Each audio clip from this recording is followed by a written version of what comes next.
इस शो के सभी गेस्ट, घटना या खबर काल्पनिक नहीं है। किसी भी तरह का हो हल्ला, गाली गलौज या बेमतलब की बहस यहाँ प्रतिबंधित है। किसी भी लिंग, जाति या धर्म को ठेस पहुँचाना हमारा मकसद नहीं है। हम पूरी रिसर्च और तर्क के साथ इसलिए चर्चा करते हैं ताकि झूठ से पर्दा उठ सके और सच आपके सामने आए। धन्यवाद।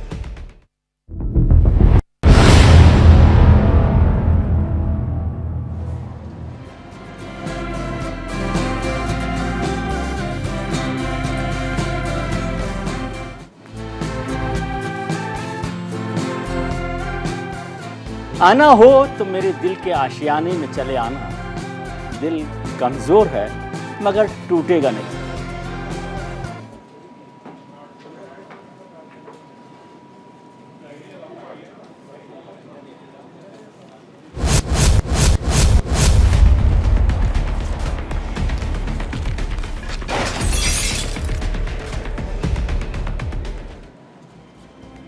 अपना घर सबका सपना होता है।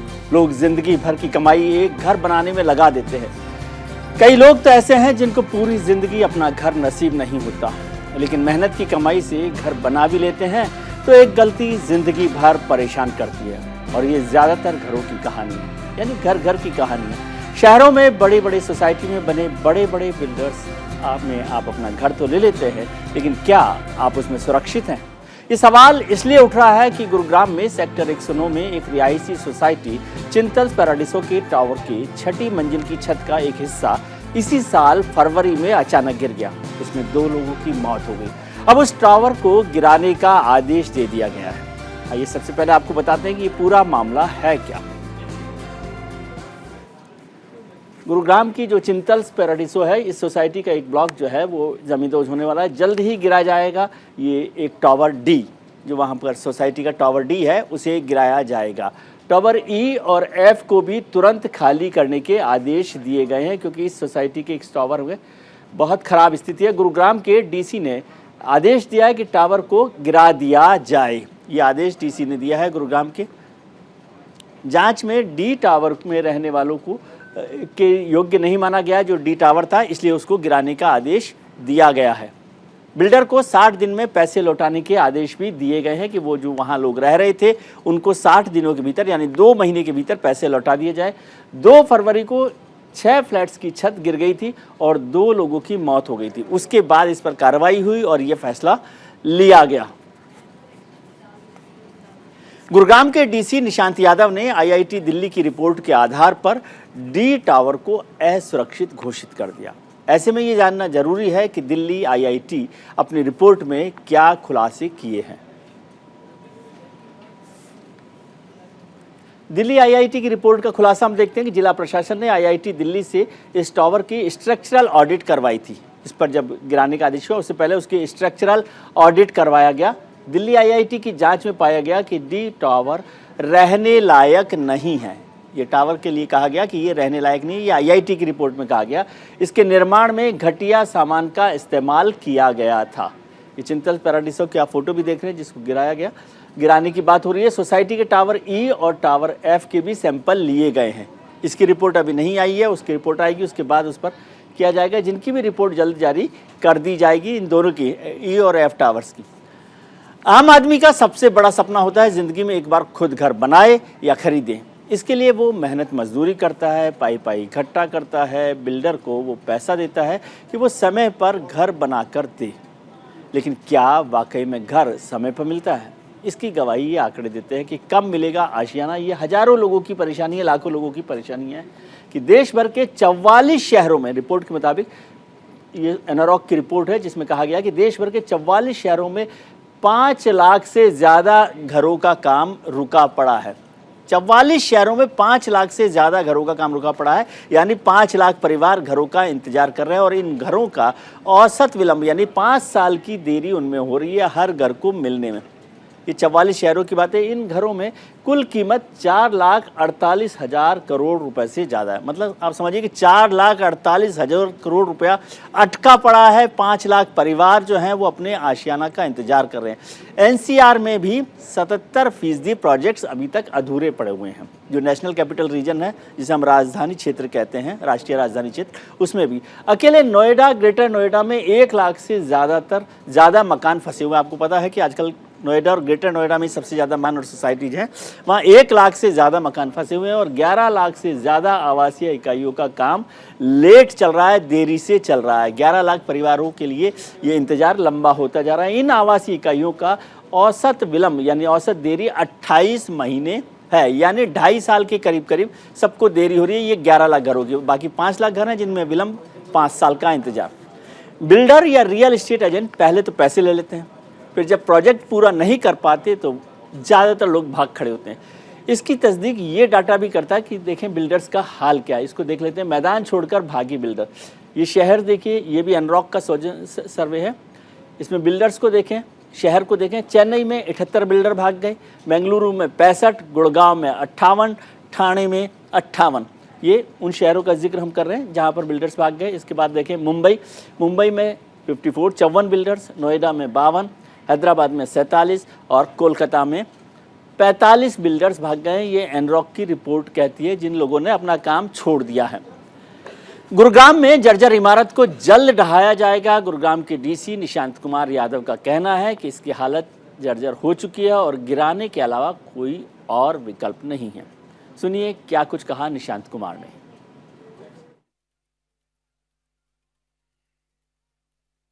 दी है कि डी टावर को परमानेंटली क्लोज कर देना चाहिए और इसको डिमोलिश करने की प्रक्रिया शुरू कर दी जाए, इसको गिराने की प्रक्रिया शुरू कर दी जाए। तो इस संदर्भ में जो है एक डिटेल्ड ऑर्डर हम सोमवार तक, मंडे तक डिस्ट्रिक्ट जो डिजास्टर मैनेजमेंट अथॉरिटी है उसके बिहाफ पे पास कर देंगे, जिसमें बिल्डर को इंस्ट्रक्शंस दे दी जाएंगी कि इसको पूरी तरीके से, खाली तो पहले ही कराया जा चुका है, बट चूंकि टेक्निकली और इकोनॉमिकली इसको रिपेयर करना भी संभव नहीं है, इसलिए इसको गिराने की प्रक्रिया खाली करें और इसको बंद करें। आप लोगों को मालूम है कि 10 फरवरी को चिंतल पैराडीसो करके एक जो सोसाइटी है वहाँ पे एक बिल्डिंग कोलैप्स हुई थी और उसमें टावर के गिरने से 2 लोगों की मृत्यु हो गई थी और काफ़ी लोग इंजर्ड भी हुए थे। और एक अपने आप में एक बड़ा मामला बना था कि क्यों ना हम इन बिल्डिंग्स की स्ट्रक्चरल ऑडिट भी कराएं।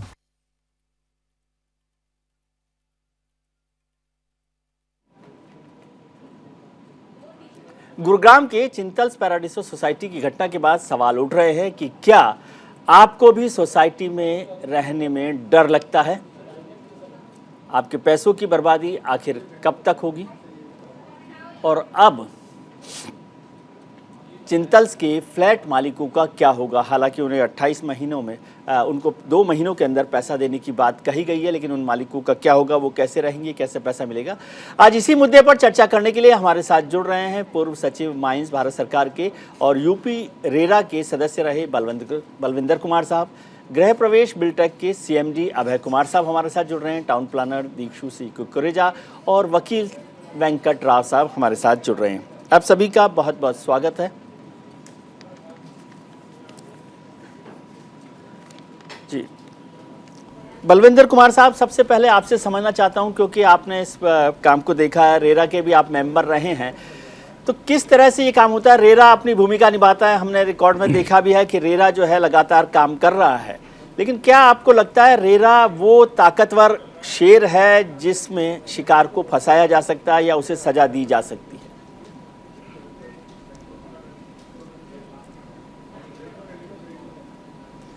एक्चुअली देखिए, रेरा के आने से पहले कोई भी रेगुलेटरी बॉडी पूरे इंडिया भर में नहीं थी जी, और यही वजह है कि इतना ज़्यादा जो है वो इलीगैलिटी जिसको कह सकते हैं कि गलत तरीके से जो है वो निर्माण हुआ और लाखों बायर्स जो है वो फंस गए। मतलब प्रोजेक्ट शुरू किए गए और फिर वो प्रोजेक्ट कंप्लीट नहीं हुए।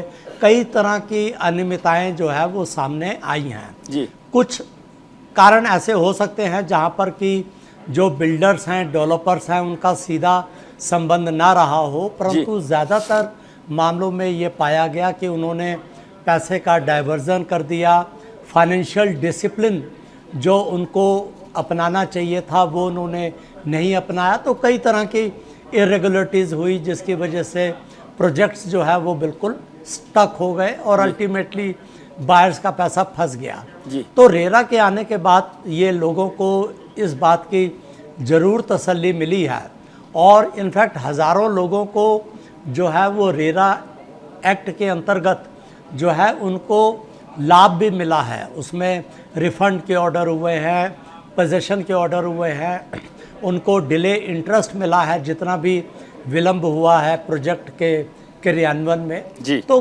काफ़ी इसमें मिला है, बट हाँ अभी भी इसकी जो मेन समस्या वो कंप्लायंस की है। जी। कि अभी भी कई सारे ऑर्डर्स रेरा ने किए हैं जहाँ पर कि उनका अनुपालन नहीं हो पाया। यही आई थिंक ज़्यादातर लोगों की ग्रीवेंस है कि जी। देखिए रेरा के आने के बाद जो है वो रेरा इतना इफ़ेक्टिव नहीं है। जी। बट आई एम श्योर कि अब काफ़ी तेज़ी जो है वो आ रही है और ऑर्डर्स का जो है अब इम्प्लीमेंटेशन काफ़ी तेज़ी से हो रहा जी। है। और एक टाइम ये ज़रूर आएगा कि जो ये रियल एस्टेट सेक्टर है काफ़ी अच्छे तरीके से रेगुलेट हो जाएगा। जी, हमारे साथ अभय कुमार साहब भी जुड़े हुए हैं, गृह प्रवेश बिल्टेक के CMD हैं। अभय जी, आपका बहुत स्वागत है। इस प्रोग्राम का मकसद बिल्डर्स को फांसी चढ़ाना या उनको 100% तरीके से दोषी करार देना नहीं है, लेकिन सर आपके साथ हजारों हजार लोगों की उम्मीदें जुड़ी होती हैं। वो अपना मेहनत का पैसा, ज़िंदगी भर की कमाई को उसको लगाते हैं, आप भरोसा दिलाते हैं, आप बड़े बड़े एड्स छापते हैं। आपका मतलब सभी बिल्डर्स से है, अभय कुमार जी से नहीं है। और फिर उनको टाइम पर नहीं मिलता। जिन लोगों को टाइम पर नहीं मिल रहा, बहुत सारे प्रोजेक्ट्स अधूरे पड़े हैं, बहुत सारे प्रोजेक्ट शुरू नहीं हुए हैं, और जो प्रोजेक्ट्स बन गए हैं उनको भी उस तरह की चीज़ नहीं मिलती जिसकी गारंटी दी गई है। क्या वजह है इसकी? देखिए, जैसे आप लोग बता रहे हैं, अभी बलविंदर सिंह साहब भी बोल रहे थे, रेरा के आने से बहुत सी चीजें सुधरी हैं और बहुत चीजें धीरे धीरे इवॉल्व हो रही हैं। जी। अभी इसमें आपको इन लोगों को सबको एक बात ये समझने की जरूरत है, जैसे ये हमारे जितने भी कस्टमर्स होते हैं जो ऐसे वो हमारे अलॉटी होते जी। हैं, उसी प्रकार हम भी किसी न किसी अथॉरिटी के, किसी न किसी सरकार के अलॉटी होते हैं। जी। तो हमारे जितने अलॉटी हैं उनकी चूंकि संख्या ज्यादा है, तो इस कारण से उनके बारे में, उनके दुख कठिनाइयों को ज्यादा सुना जाता है, ज्यादा बोला जाता है, ज्यादा चर्चा की जाती है, क्योंकि नंबर बहुत ज्यादा है। जी। अब हमारी जो दुख है, हमारे जो कष्ट हैं, वो सुनने के लिए रेरा भी नहीं है, सच पूछिए। जी। आज हम सरकार के किसी भी अपने आवंटन में विलंब के कारण या किसी भी प्रक्रिया के परमिशन के लिए जब हम डाले हैं, उसमें यदि 3 महीने, 4 महीने, 6 महीने डिले हो गया, उस पर रेरा भी कुछ नहीं करती है। जी। तो ऐसे कंडीशन में आप ये समझिए कि आज हमें एक ये बोला जाता है कि ये इसको इंडस्ट्री का दर्जा दे दिया गया है, रियल एस्टेट को। रियल एस्टेट इंडिया का सबसे बड़ा एसेट क्लास है। आज उसमें एक रेरा आया है, लेकिन आज उसे इंडस्ट्री का कोई दर्जा नहीं मिला है। हमें जमीन के लिए कोई लोन नहीं मिलता है, हम ऑलरेडी ग्रे लिस्ट में हैं। हमें जमीन के लिए लोन लेने पड़ते हैं बड़े ऐसे PE फंड से और ऐसे ये म्यूचुअल फंड से या ये रियल एस्टेट फंड से, जो कि बहुत एक्सपेंसिव होती है। आप कोई भी हमें जो परमिशन है 3 महीना डिले कर दे, वी आर फिनिश्ड। और वो डिले के कारण क्या क्या होता है और कितनी ब्याज पड़ जाती है, इसको सुनने वाला कोई नहीं है। हम गला फाड़ फाड़ कर हर जगह चिल्लाते हैं, जितनी भी संस्थाएं हैं सबके सामने जाकर गुहार लगाते हैं, लेकिन हमारी सुनने वाला कोई नहीं है। हाँ, कभी भी सूली पे टांगना हो तो इसको चढ़ा दिया जाता है कि ये बिल्डर है, ये तो पैसे खाया होगा, इसने बेईमानी की होगी, इसने लोगों को ठगे होंगे। लेकिन हम खुद ठगा सब महसूस करते हैं सरकार के सामने। हमें एक एक परमिशन के लिए जितने एड़ी रगड़नी पड़ती है, उतना यदि आम जनता यदि समझ जाए तो बड़ी सहानुभूति होगी उन लोगों को हमारे साथ। जी। अभय जी, आपने बहुत विस्तार से बात की, इस पर मैं चर्चा करूंगा क्योंकि बहुत सारी बातें आपकी सही है कि किस तरह से परेशानी हो रही है। ये भी बात हम चाहते थे कि सामने आए कि क्या परेशानी होती है, लेकिन ये भी सच तो है ही कि जिन लोगों को प्रोजेक्ट दिया गया, ये सारी परेशानी आपने पहले तय की थी। जब आप फोल्डर बेच रहे होते हैं, विज्ञापन दे रहे होते हैं, तब ये सारी शिकायतों का जिक्र आप कस्टमर से, क्लाइंट से नहीं करते हैं। उस समय आप एक सैंपल फ्लैट बनाते हैं, ये सैंपल फ्लैट अलग से कहाँ से बनवाते हैं जो सोसाइटी में बनता ही नहीं है कभी? इस पर चर्चा करेंगे। मैं अभी आता हूँ आपके पास, अभी आपके पास आता हूँ। वेंकट राव साहब हमारे साथ जुड़े हुए हैं और दीक्षु सिंह कुकरेजा साहब भी हमारे साथ जुड़ गए हैं। दीक्षु जी, आपका भी बहुत स्वागत है। वेंकट जी, रेरा की बात बलविंदर जी ने की कि कानून बना हुआ है लेकिन उसकी कंप्लाइंस में परेशानी है। अभय जी ने भी बहुत अच्छी अपनी बात कही है कि कानून उनके लिए भी होना चाहिए ना, उनकी जो सुनवाई है वो नहीं हो रही। क्या एक तरफा आपको लगता है रेरा का कानून या जो सरकारें जो हैं वो केवल बिल्डर्स के साथ नहीं है, जबकि कस्टमर जो है वो सोचता है कि बिल्डर्स के साथ ही है सरकारें? देखिए, पहली बात तो एक मुद्दा हम क्लियर कर लें कि रेरा जो है एक अप्रूवल्स या बिल्डिंग डेवलपमेंट मॉनिटरिंग का एक मैं कहूँ रेगुलेटरी अथॉरिटी नहीं, ओवरऑल इंडस्ट्री का है। जो खास करके फिलहाल जो मुद्दा हम बात कर रहे हैं, जो जिस चिंटल्स की बात करें, वहाँ स्ट्रक्चरल ऑडिट की बात करें या वहाँ जो क्वालिटी कंस्ट्रक्शन नहीं रही उनकी बात करें जी, तो उसमें देखिए अप्रूविंग अथॉरिटीज इससे पहले भी रही है। रेरा सिर्फ मात्र 5-7 साल पहले का एक रेगुलेटरी बॉडी आया है, बट उसको एक सुपर रेगुलेटर का दर्जा तो अभी भी नहीं मिला है। नेचुरली हो भी नहीं सकता क्योंकि लैंड स्टेट सब्जेक्ट है इत्यादि हमें इश्यूज हैं, बट वो कहने के बावजूद मेरा इतना कहना है कि जो क्वालिटी कंस्ट्रक्शन अगर प्रॉमिस होती हैं, अगर वो पूर्णता अगर बिल्डर पूरा नहीं कर पाता, डिस्पाइट मैं ये नहीं कह रहा कि इनके अपने बिल्डर्स की प्रॉब्लम नहीं है, इंडस्ट्री की अपनी यूनिक प्रॉब्लम्स हैं इसमें, खास करके इंडस्ट्री का दर्जा इत्यादि, बट अगर आपने कोई क्वालिटी प्रोडक्ट अगर नहीं दिया, उसमें कोई अगर खामियां आती हैं तो देखिए उसमें जो प्रोडक्ट मैन्युफैक्चरर है, चाहे ऑटोमोबाइल हो या चाहे बिल्डर हो, जो भी वो उनको भुगतना पड़ता है। आप कई बार देखते हैं ऑटो इंडस्ट्री में कि कॉल्स रिकॉल हो जाती हैं, कई बार हम अक्सर देखते हैं। तो उस तरीके से इसमें भी इनफैक्ट देखिए कि अगर ऑक्यूपेशन सर्टिफिकेट मिलने से पहले एक स्ट्रक्चरल सेफ्टी सर्टिफिकेट देना पड़ता है। अब इसमें सिस्टम की एक भी कमी है। जब कभी हम ये कहें कि भाई अजय जी ये कहें कि नहीं जी ऑक्यूपेशन सर्टिफिकेट तो दे दिया था गवर्नमेंट ने या एजेंसी ने या बॉडी ने और अब ये गिर गया, तो उन्होंने नहीं देखा है क्या? तो ये एक ओवरऑल टाइटनिंग की सिचुएशन है। जहां तक रेरा की बात कहें, बहुत सारे प्रोटेक्शंस और ट्रांसपेरेंसी आ गई है और मेरा मानना है कि काफी एक्टिविज्म जो है रेरा के आने के बाद बढ़ा है और इसका जो डायरेक्ट इम्पैक्ट है, जो कंज्यूमर राइट्स एक फोरम मिला है लोगों को एनफोर्स करने का, उसका इम्पैक्ट आप लास्ट 3 इयर्स से देख रहे हैं। काफी बिल्डर्स में भी एक डिसिप्लिन आ गई है और एक मैं कहूं सर डिसिप्लिन का हाल तो ये है ना, आप देख रहे हैं कि 5 लाख फ्लैट्स की जो है वो 5 साल से ज़्यादा की डिले चल रही है। 11 लाख फ्लैट्स की डिले जो है 28 महीने की चल रही है और ऐसे बहुत सारे फ्लैट्स हैं जिनकी डिले का पता ही नहीं है। 5 साल से 10 साल से कुछ काम ही नहीं हुआ उस पर।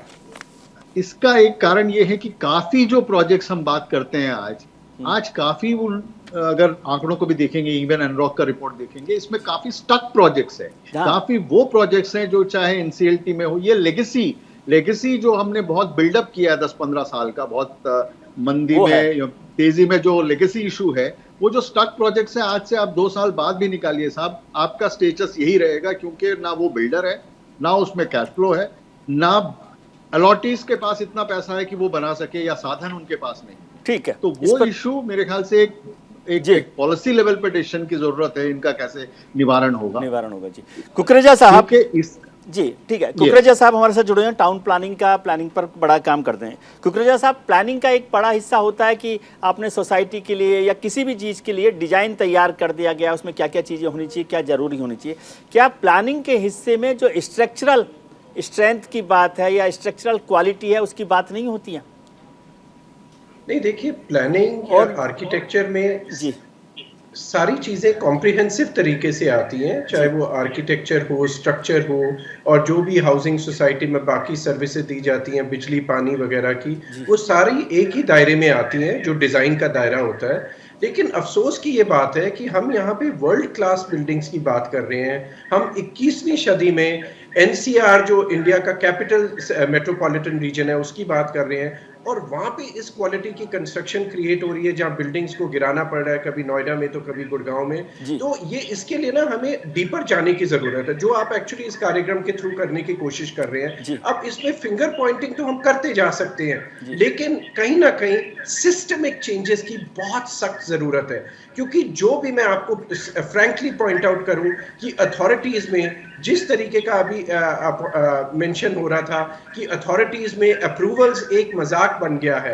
अप्रूवल्स का प्रोसेस आप कहते हैं सिंगल विंडो क्लियरेंस है, बट असलियत यह है कि आप वो सिंगल विंडो खोलो तो उसके आगे बथेरी और विंडोज हैं जो दोबारा खोलनी पड़ती हैं। तो ये सिंगल विंडो क्लियरेंस वगैरह ये सब पेपर पे रहता है। एंड जब तक हमारे यहाँ से करप्शन और एग्जेम्पलरी पनिशमेंट्स नहीं मिलेंगी ऑफिशियल्स को, ये चीजें बस इस पे बातचीत होगी। ये असली बात है। जो है वो कंज्यूमर है जो अबे जी आपके पास पूरी लाइफ लॉन्ग की अर्निंग लगा देता है एक फ्लैट खरीदने में, और फिर उसको इस तरीके का टावर डी जो चिंटल में है इस तरीके की छत मिलती है जो अपने ऊपर ही गिर जाती है। जी अभय जी आपको जोड़ना चाहते हैं, मैं एक सवाल आपसे पूछना चाहता हूँ, फिर आप जो बात कहना चाहते हैं वो कहें। सर ये कैसे होता है, अप्रूवल कैसे होता है, वो तो आप ही जानते हैं। ज़्यादातर लोग कहते हैं ग्रीन बैग्स जो है वो सबसे बेहतर चीज़ है अप्रूवल के लिए, तो वो ग्रीन बैग्स का तो कहानी आप जानते हैं कि कैसे ग्रीन बैग से अप्रूवल मिलता है, वो अलग इशू है। लेकिन जब बिल्डर 20 मंजिल की बिल्डिंग की परमिशन ले और 32 मंजिल बना ले, ठीक है, तो वो जिम्मेदारी क्या जिसने खरीदा है उसकी है? जो स्ट्रक्चरल प्रॉब्लम है, जो बनाया गया उसकी क्वालिटी वो नहीं है। मैं यही जानना चाहता हूँ कि ये जो सैंपल फ्लैट है और सोसाइटी में जो मिलने वाला फ्लैट है, इन दोनों में साउथ पोल और नॉर्थ पोल जैसा क्यों होता है? ये भूल जाते हैं क्या कि आपने सैंपल फ्लैट कैसा बनवाया था? हाँ, देखिए मैं इसका थोड़ा सा विस्तार में जवाब दूंगा। इसमें कुछ कुकरेजा साहब ने बोला, कुछ बलविंदर सिंह साहब ने बोला जी।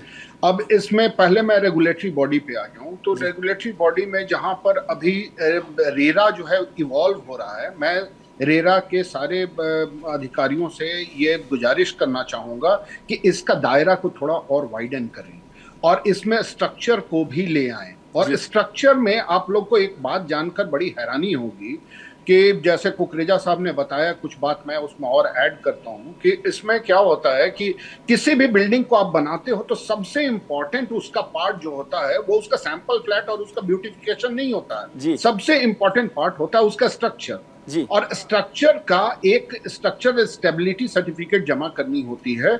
और आपको सुनकर हैरानी होगी कि हमारे अथॉरिटीज ऑल अक्रॉस इंडिया, ये एक तरफ आईआईटी से भी हम ले सकते हैं स्ट्रक्चरल स्टेबिलिटी की सर्टिफिकेट और जामिया मिलिया इस्लामिया से भी ले सकते हैं जी। अब सोचो दोनों के एक्सपीरियंस में और दोनों के जो इसमें कितना फर्क है। अब एक आईआईटी से जब आप लेते हैं, जैसे हम लोगों ने एक बिल्डिंग बनाई, हमने आईआईटी बॉम्बे से अप्रूवल लिया उसके स्ट्रक्चर का। आईआईटी बॉम्बे को हाई राइज का सबसे ज्यादा एक्सपीरियंस है और उससे उसका जो हम लोगों ने स्ट्रक्चरल अप्रूवल लिया, हमने देखा कि यहाँ के जो जनरल जामिया मिलिया से आप लेते हैं उसमें जमीन आसमान का फर्क है। वो लोग सेफ्टी मेजर्स को इतना ज्यादा ध्यान रखते हैं, वो लोग एक एक चीज को देखते हैं कि इन चीजों पर अमल किया जाए। और स्ट्रक्चर जो सबसे इंपॉर्टेंट है, मुझे रेरा के बुक्स में कहीं दिखता ही नहीं है कि रेरा कहीं भी स्ट्रक्चरल ऑडिट पर कोई बाध्यता लगाती ही नहीं है किसी भी अथॉरिटी को। और यहाँ पर मेरा एक ये मानना है कि अब हाइंडसाइट में हम जाते हैं तो इसका सॉल्यूशन क्या है? इसका सॉल्यूशन है कि हम रेरा द्वारा या सरकार के द्वारा समझिए 20-50 इंस्टीट्यूट चुन लें कि वहीं से आपको स्ट्रक्चरल स्टेबिलिटी की सर्टिफिकेट लेनी होगी। यदि वो हम लेना शुरू कर दें तब वहां पर उनकी भी एक बाध्यता होगी, उनकी भी एक अकाउंटेबिलिटी जिम्मेदारी तय हो जाएगी और तब ये इस तरह की घटनाएं बहुत कम होंगी। ठीक है, चलिए इस पर चर्चा जारी रखेंगे। बलविंदर साहब भी हमारे साथ जुड़े हुए हैं, वेंकट राव साहब भी हैं, कुकरेजा साहब भी हैं, अभय जी भी हैं। वक्त है छोटे से ब्रेक का। ब्रेक पर जाएं इससे पहले बात आज के सवाल की। हमारा आज का सवाल है कि क्या बिल्डर्स के खिलाफ सख्त कानून बनना चाहिए? आप अपनी राय हमें ट्विटर पर हाँ या ना में दे सकते हैं। हमारा ट्विटर हैंडल है @newsindia24/7। इसका नतीजा हम आपको शो के आखिर में बताएंगे। ये बात आपके और हमारे घर की हो रही है तो घर घर की कहानी है, इसलिए जल्दी से जाते हैं, तुरंत लौटकर आते हैं, आप कहीं मत जाइए।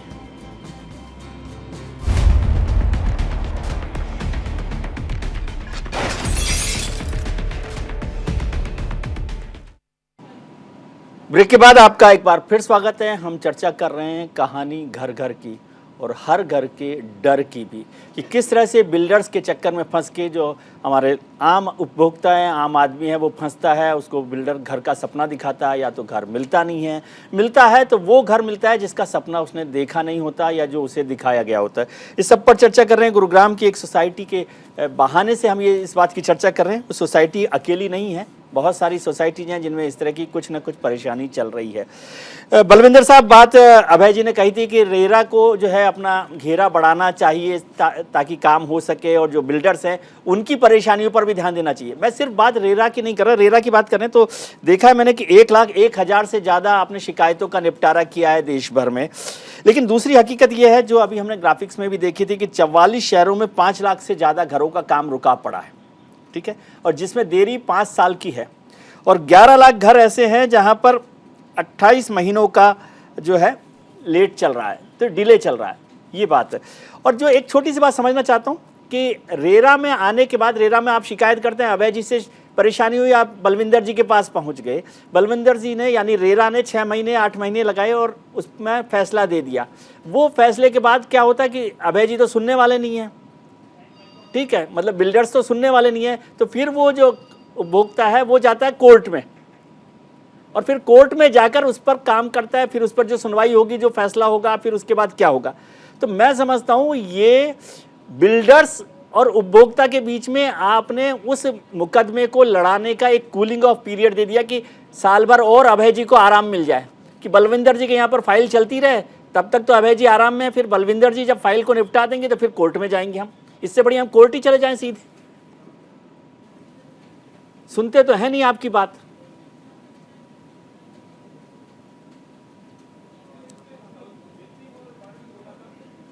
बलविंदर जी को शायद हमारी आवाज नहीं पहुंच रही है। वेंकट जी, आप मुझे समझाइए, ये कानूनी हकीकत क्या है? रेरा में जाने से कोई फायदा होता है? रेरा के बाद तो कोर्ट में जाना ही होता है। नहीं, ये मैं कंफ्यूजन दोनों बातों का क्लियर कर दूं। पहले तो अभय जी का क्लियर कर दूं। जब अभय जी ये कहने की कोशिश कर रहे हैं कि रेरा जो है एक अप्रूविंग अथॉरिटी है, अप्रूवल्स बिल्डिंग प्लान्स का हो या लैंड देने का हो, मैंने कभी नहीं या नहीं, अप्रूवल के लिए नहीं कह रहे वो, अप्रूवल तो अथॉरिटीज देती हैं अपनी अपनी। जी करेक्ट। सो एक तो वो कहते हैं, जब वो इस बात को, इस कंफ्यूजन को दूर कर लें पहले, सबसे पहले, कि ऐसा कोई अप्रूवल प्रोसेस रेरा के दायरे में आता नहीं है। रेरा सिर्फ एक इंटरफेस है आफ्टर द अप्रूवल्स। Yes. तो जब अप्रूवल्स हो जाती हैं, वो ग्राहकों को आने से पहले और ग्राहकों के इंटरेस्ट को प्रोटेक्ट करने के लिए एक तरीके का, एक मैं कहूं एक्सक्लूसिव रियल एस्टेट के लिए फोरम बनाया गया है। जी। अब इसको कोर्ट का दर्जा की जहां तक बात करें, आपके हिस्से की बात करें, आपका जो सवाल था, जी। जो भी मैटर्स इस हिस्से में आते हैं, यानी कि जो बिल्डर बायर के बीच के कोई भी झगड़ा हो, अब कोई सिविल कोर्ट के आगे जा ही नहीं सकता। जी। ये कानून ही इसलिए बनाया गया है कि ये कानून में एक क्विक और स्पीडी डिस्पोजल के लिए एक सेपरेट फोरम बनाया गया है। जैसे कंज्यूमर कोर्ट्स में हर तरीके का मैटर होता था, यानी कि एक वॉशिंग मशीन के लिए भी आप चले जा सकते हैं, और उसी तरीके से आप किसी और मैटर के लिए जा सकते हैं। तो एक एक्सक्लूसिव फोरम है जिसमें आपने अभी कहा कि 1 लाख प्लस जो है रेरा में कंप्लेंट्स का निपटारा हुआ है। इसके ऊपर यही प्रोसेस में चला जाता है अपीलेट ट्रिब्यूनल में, हाई कोर्ट में, और उसके बाद सुप्रीम कोर्ट में। तो ये एक अलग कोर्ट ही मान के चलिए जो बनाया गया है। अब बात आती है कि इनकी इम्प्लीमेंटेशन की या इनके ऑर्डर्स की इफेक्टिवनेस। वहां जरूर हर जगह पे, हर फोरम पे ये सवाल उठाया जा रहा है। लेकिन एक बात हम साथ में ये भी समझे कि पिछले 5 सालों में, अभी आपने एक फिगर दिया, 1 लाख कंप्लेंट्स का निपटारा हुआ है। निपटारा सर फाइल पर हुआ है वेंकट राव साहब, ये फाइल पर निपटारा हुआ रेरा के दफ्तर में। नहीं, फाइल नहीं, मैं ये क्लाइंट के लिए तो नहीं हुआ ना। नहीं, मैं क्लैरिटी दे दूं, इसीलिए मैं एडवोकेट हूं, इंडिपेंडेंट हूं। मैं आपको एक लीगल पोजीशन बताने की कोशिश कर रहा हूं। हम कोर्ट्स में देखते हैं, और एक ये एफर्ट है कि कितनी जल्दी एक ऑर्डर्स आ जाए, और उनकी इम्प्लीमेंटेशन और एग्जीक्यूशन की जब बात करते हैं, वो हम एग्जीक्यूशन एस्पेक्ट पे क्वेश्चन मार्क रेज कर रहे हैं फिलहाल। एग्जीक्यूशन में यस स्लोनेस है, उसके 2 कारण हैं। एक कारण तो ये है कि क्लैरिटी जो कहें हम, एक तरीके से जो इनको एक पावर्स दिए गए हैं, उनमें जरूर मेरे ख्याल से और मजबूत पावर्स आने चाहिए, ताकि ये क्विकली अपने इम्प्लीमेंट कर सके। जैसे कि सिविल कोर्ट्स के पास फुल फ्लेश पावर्स हैं, मैं ये नहीं कहूंगा क्योंकि ये ट्राइब्यूनल्स हैं, अथॉरिटीज हैं, इनको पूर्णतः इस तरीके के पावर्स दिया जाए, लेकिन एडिक्वेट पावर्स जरूर हो ताकि ये पूरी तरह इंप्लीमेंट उस ऑर्डर्स को कर सके। हाँ, इसमें भी अगर आप देखेंगे इतने कंप्लेंट्स में से इवन अगर मैं कहूं 20-30% भी का भी अगर एग्जीक्यूशन हो रहा है, जो हम देखते हैं हो रहा है, तो मेरा मानना है कि ओवरऑल एक पॉजिटिव साइड है। Yes, you need definitely authorities को मैं ये कहूंगा, रिक्वेस्ट कहूंगा इस माध्यम से भी कि और स्पीड अप होने की आवश्यकता है। जी बलविंदर साहब, जो वेंकट साहब भी कह रहे हैं, अभय जी भी कह रहे हैं कि क्या आपको लगता है कि रेरा को और ज्यादा ताकत देने की जरूरत है, या जैसे मैंने थोड़ा माफी के साथ चाहता हूँ, बहुत टफ तरीके से पूछा कि ये कूलिंग ऑफ पीरियड है बिल्डर्स को बचाने का 1 साल का, कि वो 1 साल पहले कोर्ट में जाता क्लाइंट तो उसने कहा कि रेरा में चाहिए, 1 साल आराम कीजिए, वहां पर जब बलविंदर साहब फैसला दे देंगे उसके बाद कोर्ट में जाना। तो अभय जी तब तक मुस्कुराते रहें। अभय जी का मतलब बिल्डर्स से, मैं अभय जी की बात नहीं कर रहा हूं। नहीं, देखिए ऐसा है कि ये चीज़ें इतनी,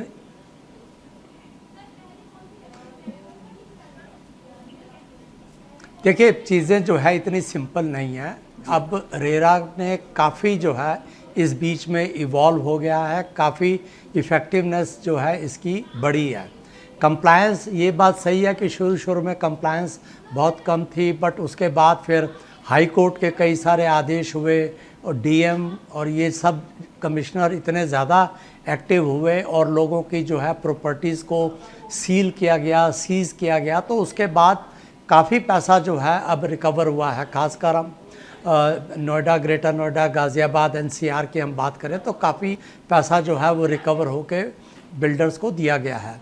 परंतु जो अभय जी ने कुछ पॉइंट रेज़ किए हैं वो अपनी जगह सही हैं कि जो डेवलपमेंट अथॉरिटी की भी जो है वो जिम्मेदारी बनती है और उनकी बननी चाहिए, परंतु वो आज के दिन जो है वो रेरा के दायरे में नहीं है।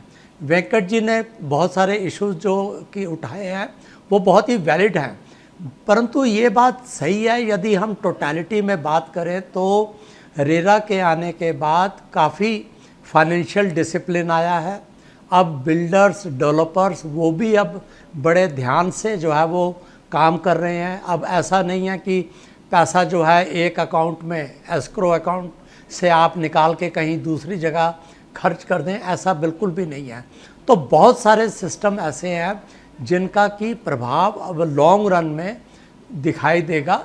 यस, कमियां हैं इस एक्ट के अंदर, परंतु पार्लियामेंट ने जो भी किया एक कॉन्शियस डिसीजन लिया गया। गवर्नमेंट ऑफ इंडिया को भी जो है रेरा ने रिप्रेजेंट किया है कि कुछ पावर्स जो है और देनी चाहिए, जैसे कि डेवलपमेंट अथॉरिटीज़ को जो है वो दायरे में आना चाहिए रेरा के, क्योंकि उनकी भी जिम्मेवारी बनती है। क्योंकि ये जितनी इरेगुलरिटीज़ सामने आ रही हैं वो उसमें डेवलपमेंट अथॉरिटी की भी जिम्मेवारी बनती है। जी सर, एक चीज़ और पूछ लूँ, माफ़ी के साथ चाहता हूँ मैं, कि मैंने न्याय मूर्ति जो होती है, न्याय की जो मूर्ति है, उसकी आंखों पे पट्टी बंदी देखी है कि वो ताकि सबको बराबर की नज़र से देखे, लेकिन हकीकत में मुझे लगता है कि सरकारी अफसरों की आंखों पे पट्टी बंदी होती है। बिल्डिंग को परमिशन देते हैं 20 मंजिल की और बना लेते हैं 32 की, लेकिन वो दिखता नहीं है आपको। ठीक है, स्ट्रक्चरल जो प्रॉब्लम हो रही है वो दिखता नहीं है। स्ट्रक्चर का सर्टिफिकेट, ये एनओसी जो है ना, वो तो वहीं बनती है ना सर, अथॉरिटी में, वही अफसर बना कर दे रहे हैं ना। तो ये पट्टी वहाँ पर, इसको थोड़ा सा डिजाइन को चेंज करवाइए, अफसरों की आंखों पे पट्टी बंधवा के रखवाइए। और दूसरी बात कह रहा हूँ, आपने ग्रेटर नोएडा का उदाहरण दिया, मैं ऐसी 50 सोसाइटी जानता हूँ, मतलब मेरे पास बहुत सारे लोग शिकायत भी करते हैं, मित्र भी हैं, सब लोग हैं, जहाँ पर काम हो ही नहीं रहा। और रेरा के आदेश के बाद आपने एक सोसाइटी के बजाय दूसरी सोसाइटी के फोल्डर्स बांट दिए, फिर वहाँ पर फ्लैट बेचने लग गए। पहली सोसाइटी तो बनाई नहीं है। ठीक है, लेकिन एक सवाल मैं समझना चाहता हूं सर, ये जो अभी सोसाइटी का ऐसा नहीं है। अब हम जो सरकार की बात, मैं ओवरऑल बात कर रहा हूं, मैं किसी से पर्सनल बात ही नहीं कर रहा, मैं जनरल बात कर रहा हूं। एक सवाल मैं स्पेसिफिक समझना चाहता हूं, ये जो चिंतल्स पैराडीजो का जो फैसला आया है कि डीसी ने कहा है टॉवर को गिरा दे, तो क्या आपको लगता है कि वो कॉम्पिटेंट अथॉरिटी है, या भी कुछ लोग वहां के जो बिल्डर्स होंगे वो कोर्ट में चले जाएंगे और उसका रुक सकता है? ऐसे संभावना आपको दिखती है, क्योंकि कोर्ट के रास्ते तो खुले रहते हैं।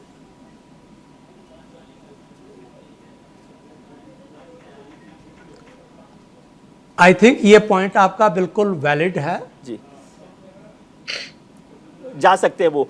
ठीक है कुकरेजा साहब, आप क्योंकि ये जो क्योंकि ये अभी आदेश इस आदेश को ये देखना चाहिए, अभी देखना पड़ेगा, क्योंकि अभी पूरे डिटेल्स जो है वो न्यूज़पेपर में नहीं आए हैं कि उन्होंने किस एक्ट के अंतर्गत, किस रूल के अंतर्गत जो है ये डिमोलिशन के ऑर्डर्स जो है वो दिए हैं। क्योंकि ये जो ट्विन टावर्स की जो बात है वो तो हाई कोर्ट ने आदेश दिए, फिर सुप्रीम कोर्ट से हुआ, जो है ये अल्टीमेटली डिसीजन लिया गया। अभी जो ये कमेटी की रिपोर्ट आई है, ये मेरे ख्याल से अभी बहुत हायर लेवल की रिपोर्ट नहीं है, एंड आई एम श्योर कि जुडिशियल स्क्रूटनी में ये रिपोर्ट जाएगी और हो सकता है कि इसमें अभी कुछ समय लगे, मतलब जो है अल्टीमेटली जो अंत में जो निर्णय होना है। जी कुकरेजा साहब,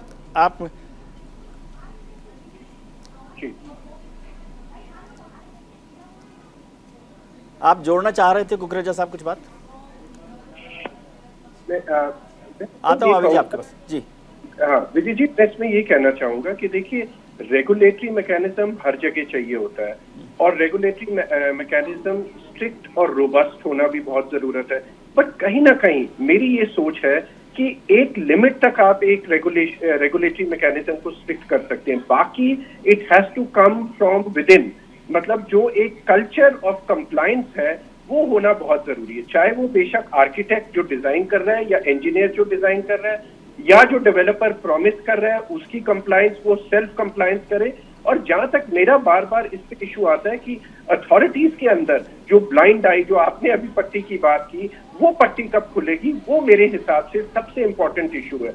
क्योंकि वहां जाके जो चीजें अटक जाती हैं, वहां पे ना कोई अपने ऊपर ये रिस्पॉन्सिबिलिटी लेता है, क्योंकि उसको पता है उसकी तो कल प्रमोशन हो जानी है या ट्रांसफर हो जानी है, जब तक ये सोसाइटी बनेगी और उसका क्या नतीजा निकलेगा। तो जब तक वहां पे नहीं हम स्ट्रिक्टनेस किसी तरीके की लाते, हम कितना भी डेवलपर्स के ऊपर टाइट करे जाएं, and result, because remember time is money, जितना हम समय प्रोजेक्ट पे लगाएंगे और उसकी उतना महंगा होता जाता है, वो कॉस्ट आपके कंज्यूमर पे ही एंड पे जा रही है। ये एक मुद्दा है। दूसरा मुद्दा जो मैं बताना चाहूंगा, जो एक वरीसम मुद्दा है, कि देखिए डिजाइन करना और उसका स्ट्रक्चरल स्टेबिलिटी सर्टिफिकेट लेना वो तो एक है, लेकिन प्रॉब्लम कहाँ आ रही है वो है एग्जीक्यूशन में, क्योंकि इतनी पुअर क्वालिटी की एग्जीक्यूशन होती है, कोई मैकेनिज्म चेकिंग का ड्यूरिंग कंस्ट्रक्शन नहीं है। और इससे भी ज्यादा गंभीर समस्या जो मैं आपके सामने लाना चाहता हूँ वो है जो प्रोजेक्ट जैसा आपने कहा 2.5 साल 3-3 5-5 साल से रुके पड़े हैं, वो बिल्डिंग की स्ट्रक्चरल स्टेबिलिटी है जो आधी अधूरी खड़ी है, री-इन्फोर्समेंट उसमें करोड़ हो चुकी है, और वहां पे फिर सडनली एनसीएलटी में वो प्रोजेक्ट दोबारा से शुरू हो जाए, वो एक बहुत वरीसम फैक्टर है। उसका क्या एंड में नतीजा आएगा जब वहां पे लोग बायर्स फ्लैट्स में मूव करेंगे, वो एक आगे जाके फ्यूचर में हम रियलाइज करेंगे कि वो कितनी बड़ी प्रॉब्लम है। तो आई थिंक इन इश्यूज को भी अभी गौर करना इनके ऊपर बहुत ही ज्यादा जरूरी हो गया। जी अभय जी, आप जोड़ना चाहते हैं, लेकिन एक सवाल मैं समझना चाहता हूँ। जी कुकरेजा साहब ने कहा कि जी जैसा कुकरेजा साहब ने बोला उस पर मैं ऐड करना चाहता हूँ कि it should come from within. अब it should come from within यदि नहीं हो रहा है तो हमारे पास डेटरेंट क्या है? किसको सजा हो रही है? ना तो बिल्डर जेल में जा रहा है, ना कोई अधिकारी जेल जा रहे हैं, ना किसी पे कोई ठोस कार्रवाई हो रही है, तो डेटरेंट कुछ है ही नहीं। तो सारे लोग मतलब भय मुक्त हो चुके हैं जी, किन्हीं को तो यही बात जी, ये कुछ होगा नहीं, ये चीजें लंबित रहेंगी, लंबी चलेंगी कोर्ट में, और ज्यादा कुछ होने वाला नहीं है। बहुत सारे इसमें तो आज सुप्रीम कोर्ट मॉनिटर्ड प्रोजेक्ट में जो एनबीसीसी बना रही है उसकी भी हालत देख लीजिए कि उसके पास भी पैसे नहीं है काम करने को। और एक बात और ऐड करना चाहता हूं, जैसा एक भाई साहब ने अभी बता रहे थे कि रेरा कब आता है, तो रेरा जब आता है ठीक है, अप्रूवल्स के बाद रेरा आता है, और उस समय वो एक इंटरफेस है कस्टमर्स और बिल्डर के बीच में। लेकिन आप ये समझिए कि वहां पर हमारी फाउंडेशन ही गलत हो गई है जी। हमारी अप्रूवल मिलने में यदि 1 साल लेट हो गया और उसके बाद तो रेरा आ गया, एक कानून के तहत हम आ गए कि हाँ रेरा आ गया, हमें सारा कुछ इम्प्लीमेंट करना है, लेकिन 1 साल जो लेट हो चुके हैं तो हमारी ब्याज की मार ऑलरेडी पड़ चुकी है। और वो ब्याज की मार को बिल्डर सोचता है कि हम कभी ना कभी रिकवर कर लेंगे, या तो कॉस्ट बढ़ जाएगा या हम कुछ और एडिशनल ये बना लेंगे या कुछ मुझे एडिशनल एफएसआई मिल जाएंगे जिस पे कंस्ट्रक्शन करके हम किसी न किसी कॉस्ट को रिकवर कर लेंगे, और ये रेस को वो मोस्ट ऑफ द टाइम वो रीच ही नहीं कर पाता। और जिस कारण से आज इतने प्रोजेक्ट्स लंबित हैं उसका सबसे बड़ा वजह है कि इनिशियल अप्रूवल में देरी, और इनिशियल अप्रूवल में देरी जहां पर जो लैंड के लिए बहुत हेवी ब्याज पे पैसा उठाया हुआ है वहीं पर बिल्डर मर जाता है, वहीं पर सारी परेशानी वहीं पर सामने दिखती नहीं है। वो दिखती है जब वो कंप्लीशन नहीं हो पाता है, जब प्रोजेक्ट लंबित हो जाते हैं, जब वो बिल्कुल सरेंडर मोड में आ जाता है कि अब हमसे नहीं बनेगा। लेकिन इसके बावजूद ये सारे चीज में जो दोषी हैं उस पर एक प्रॉपर डिस्कशन होनी चाहिए, उन दोषियों को सजा दी जानी चाहिए। ये रेरा हो गए, अथॉरिटीज हो गए, बिल्डर्स हो गए, जनता हो गई, सिटीजन चार्टर बनाइए, एक पूरी डिस्कशन हो इसके ऊपर, ये बेहतर बात है। दोषी को तय किया जाए इसके ऊपर। ठीक है अभय जी, वैसे जो कुकरेजा साहब कह रहे थे कि भाई अप्रूवल के लिए, जो चेकिंग के लिए सब तरह की अथॉरिटी होनी चाहिए, अलग अलग अथॉरिटी, और वो ज़्यादा बेहतर तरीके से, स्ट्रिक्ट तरीके से काम कर रहे हैं, तो उससे क्या फर्क पड़ेगा? अभय कुमार जी को ज़्यादा फ्लैट्स देने पड़ेंगे एक सोसाइटी में, जितनी अथॉरिटी होंगी चेकिंग के उतने ही फ्लैट्स आपको एक्स्ट्रा देने पड़ेंगे ना? नहीं, इससे कोई मतलब ही नहीं है। वो कहना ये चाह रहे हैं कि जो मॉनिटरिंग हो, जो ड्यूरिंग द कंस्ट्रक्शन मॉनिटरिंग हो, वो मॉनिटरिंग प्रॉपर होनी चाहिए। हाँ, मैं वो मॉनिटरिंग नहीं होती नहीं। कुकरेजा साहब की बात समझ गया। मैं कह रहा हूँ कि मॉनिटरिंग का मतलब एक मॉनिटरिंग ऑफिसर अभय कुमार जी के लिए एक और फ्लैट फ्री में देना, इससे ज्यादा तो कुछ है नहीं। ईमानदारी की बात बताइए। अब इस पे ज्यादा मैं बोलूंगा तो शायद मेरे ऊपर इसके बाद ही मुकदमा दर्ज हो जाएगा। नहीं, आपके लिए वेंकटराव साहब हैं, वेंकटराव साहब हैं अभी। वो समस्या तो अपने आप में बहुत बड़ी समस्या है, जिस पर किसी भी सरकार का, किसी भी अथॉरिटी का, किसी भी अधिकारी का कोई ध्यान नहीं है। जी वेंकट जी, सोच रहे हैं बहुत ईमानदारी।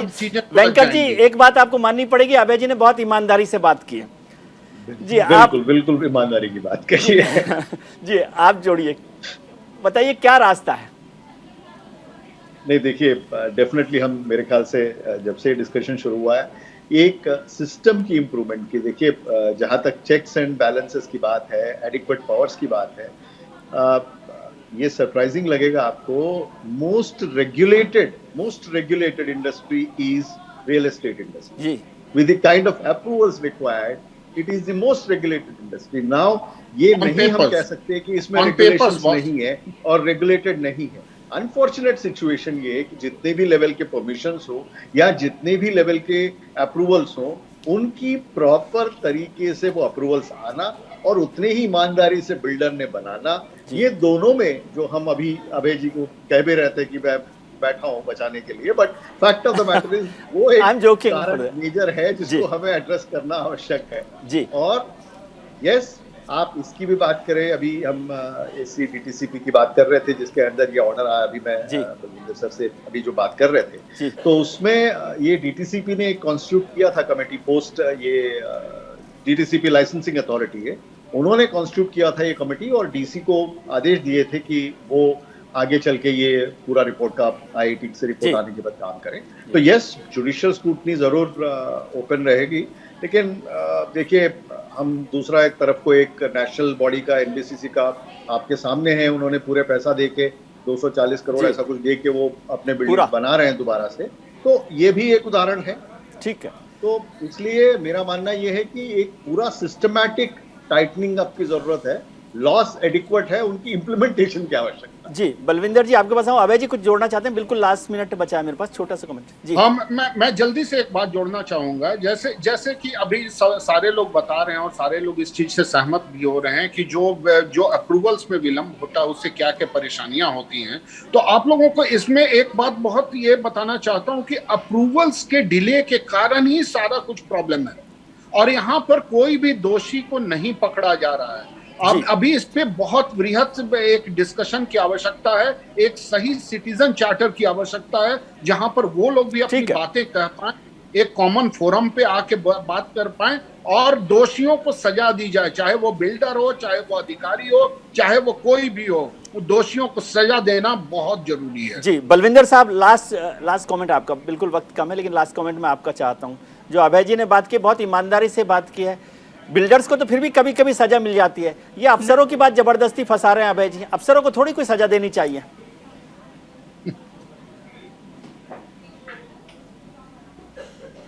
नहीं, ऐसा है कि मुझे लगता है कि इस चर्चा में बहुत सारी स्वीपिंग स्टेटमेंट्स दी गई हैं जी। ऐसा नहीं है, हर केस जो है वो बिल्कुल अलग है और ऐसा नहीं है कि अप्रूवल्स में हर जगह डिले होता है। जनरल बात हो बिल्कुल रही भी है, ऐसा नहीं है। जनरल बात हो रही है। बहुत सारे केसेस होते हैं जहाँ पर कि जो है टाइम से अप्रूवल मिलता है। ये नहीं हो सकता कि सभी जगह जो है वो अथॉरिटी वालों का कसूर हो, बिल्डर्स का ना हो। तो ये जो है ये बहुत कॉम्प्लिकेटेड है, हर प्रोजेक्ट जो है एक यूनिक होता है और मुझे लगता है कि स्वीपिंग स्टेटमेंट जो है वो जनरलाइज जो है वो चीज़ों को नहीं किया जा सकता। जैसा कि सर आम आदमी को कैसे आम है। आदमी का कैसे तकलीफ खत्म हो, इसका एक छोटा सा इलाज आप दे दीजिए ना। असली बात तो आम आदमी की है।